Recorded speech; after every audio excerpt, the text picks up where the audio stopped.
దేవుణ్ణి ఎతకాలన్నప్పుడు ప్రియులైనటువంటి దేవుని బిడ్డలారా, దేవుని యొక్క సన్నిధిలో మోకాళ్ళు వంచి ప్రియులైనటువంటి దేవుని బిడ్డలారా ప్రార్థన చేస్తే దేవుడు నా మీద నువ్వు ఆధారపడాల్సినంత పని లేదు, కానీ దేవుడే నీకు సమస్త కార్యము చేయగలడు. ఆమేన్, హల్లెలూయా.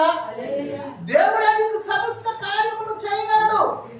నన్ను ఒక ఆయన అడిగిండు, అయ్యా ఎందుకు మా గృహాలలోనికి అపవాదం వస్తూ ఉన్నది, ఎందుకు మా గృహాలలో కలిగించేస్తూ దేవుని బిడ్డలారా అష్ట ఐశ్వర్యాలను నీకు ఇవ్వగలడు, కానీ ధన ధాన్యాలను నీకు ఇవ్వగలడు, కానీ దేవుడు సన్నిధిలో మోకాళ్ళు వచ్చి ప్రార్థన చేయలేకపోతున్నాం. ఆమేన్, హల్లెలూయా.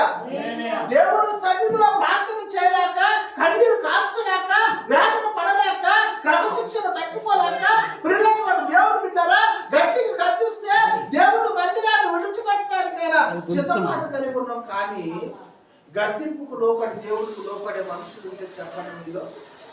ఆమేన్, హల్లెలూయా. గర్తింపుకు లోపడి